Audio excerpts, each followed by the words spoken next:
자, 부동산 PF의 문제에 이어서요. 자, 이 홍콩발 항센 지수와 연계된 펀드, ELS 펀드 문제가 십수조의 손실이 날 거다라는 그런 전망이 나오는 가운데 미국 상업용 부동산이 지금 폭풍 전야가 됐습니다. 그래서 한국에서 지금 금융 내관이 여기서 이제 3년타 맞으면서 터지는 것 아니냐라는 이야기가 나오고 있어요. 그래서 이게 미국에서도 지금 보통 심각한 일이 아니라서 미국의 지금 주가 지수에도 영향을 미치면서 여러 어려움을 낳고 있습니다.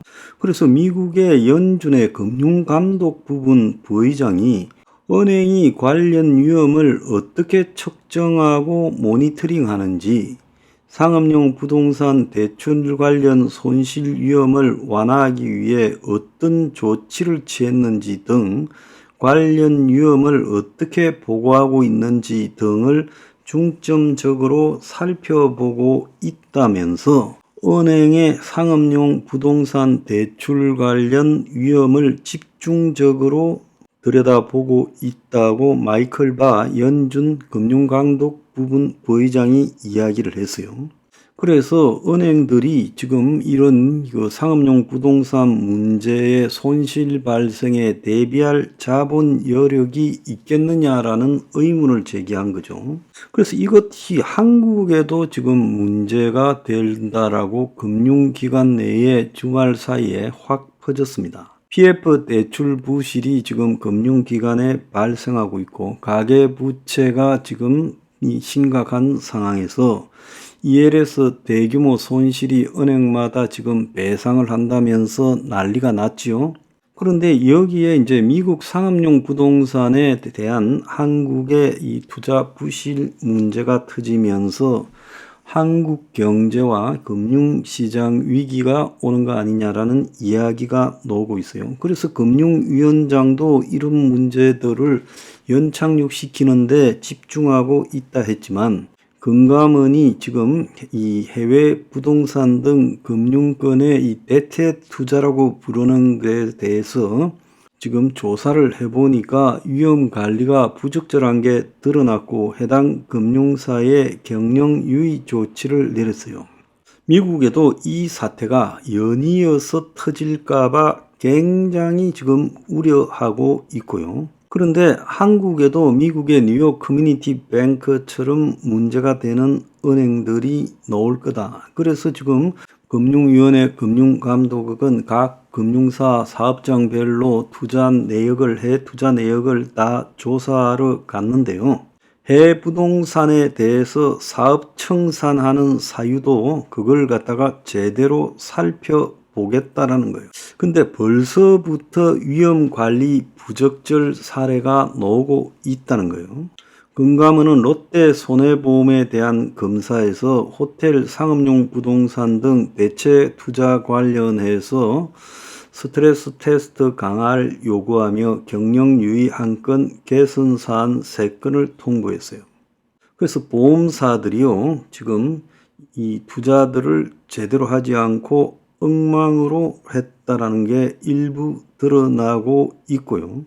그래서 이런 사안을 갖다가 전체적으로 조사를 하게 되면 올해 금융사들이 상업용 부동산에서 데미지가 굉장히 커지지 않겠느냐.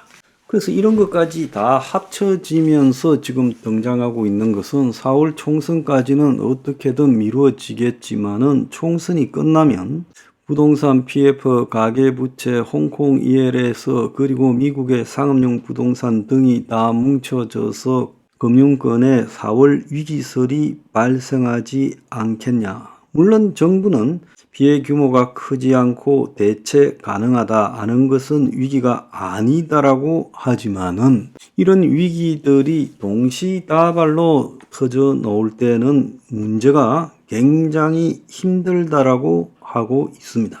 자, 얼마 전에 신임 금융통화위원이 한 명 임명됐는데 이 사람도 지금 가계부채가 매우 심각하다고 했고 한국은행 총리도 지금 가계부채가 한국 경제를 무겁게 짓누르고 있다라고 말을 했어요. 미국의 지금 이 부동산 리스크가 국내로 전화되고 있다라는 부분은 지금 여러 군데에서 나오고 있어요. 실제 손실 규모가 매우 클 거다. 정건사만 하더라도 8조 3천억, 보험사가 21조 7천억, 은행이 9조 8천억이에요. 그래서 정건사, 보험사, 은행 합치면요, 총 40조가 넘고 55조의 해외 부동산 투자를 했다는 거예요.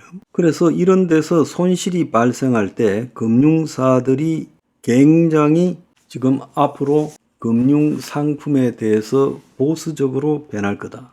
실제로 해외 부동산 공모 펀드가 보면요, 수익률이 플러스 20에서 하루아침에 마이너스 50으로 원금 반토막이 나고, 이렇게 되는 데는 운용사들이 장난을 치기 때문에 그렇다는 겁니다. 그래서 펀드 자산 가치 평가가 그 산 해외 부동산의 현지의 가격과 괴리가 심하다는 거예요. 그런데 개인 투자자들은 만기가 돼야 진짜 자산 가치를 안다는 거예요.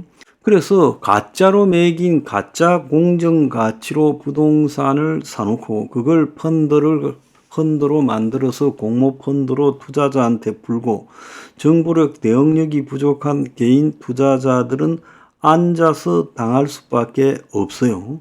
그래서 청산할 때가 되었어야 비로소 위기인지 알 수 있게 된다는, 이건 일종의 사기라는 겁니다. 자, 그래서 미래에셋 맵스 미국 부동산 투자 신탁 9-25가요. 지난해 11월 10일 펀드 수익률이 마이너스 51.01이었어요. 직전 일자인 9일까지만 하더라도 22.34%로 수익 구간으로 평가됐는데 하루아침에 대규모 손실로 바뀌었는데, 펀드가 소유한 자산을 사들였던 금액 대비 현저히 낮은 수준으로 매각하면서 지금 매각 가격에 따른 수익률이 반영이 되면서 마이너스가 됐어요. 그래서 이게 미래에셋뿐만 아니라 국내에서 지금 이 운영하고 있는 여러 펀드들이 다 이럴 거라는 겁니다. 그래서 투자 책임은 스스로에게 있지만은 손실이 전혀 없다라고 말하던 금융기관들이 지금 이런 짓거리를 그냥 배째라고 하고 있다는 거예요. 자, 이거 왜 이런 줄 압니까? 이거 사는 그 국내의 브로커 놈들이 이거 사는 국내의 펀드 운영하는 놈들이요, 다 미국의 브로커들하고 짜고 뒷돈 받아 처먹고 이 짓을 하는 겁니다. 그래서 5대 금융그룹만 이게 해외 부동산 익스포저액이 20억이 넘어요. 북미에만 11조고요. 그래서 건전성을 실사하니 요주의 고정 이하가 15%가 넘는다는 거예요. 작년에 이미 1조 원을 손실 장부에 반영을 했고, 개인 투자자가 참여한 펀드 4천억이 올해 만기라는 거예요. 총 55조 8천억. 그런데 미국, 독일의 상업용 부동산이 지금 20%, 30%, 40%씩 이렇게 손실이 발생하면서 매각 차익이 생기죠. 공모펀드, 해외 부동산 공모펀드 수익률이 마이너스 80%까지 가고 있다. 벌써 1조 날리고 앞으로 날려야 될 돈이 지금 어마어마하다는 겁니다. 그래서 이게 국내 정권업계의 부실까지도 가져올 거다라고 이야기가 들리고 있고, 국내 금융시장 전이가 심상찮다. 정부만 별 문제가 없다고 하지, 이렇게 제가 볼 때 55조 8천억을 투자했으면 그 중에 한 20조 30조가 날아가 버릴 수도 있다는 거예요. 자, 이렇게 손실을 보고도 별 문제가 없다라고 되겠어요? 이게 지금 애사롭게 볼 일이 아니라는 겁니다. 절대로 내 펀드 같은 거 하지 마라 그랬죠. 참 보통 일이 아닙니다. 4월달 볼만하겠어요.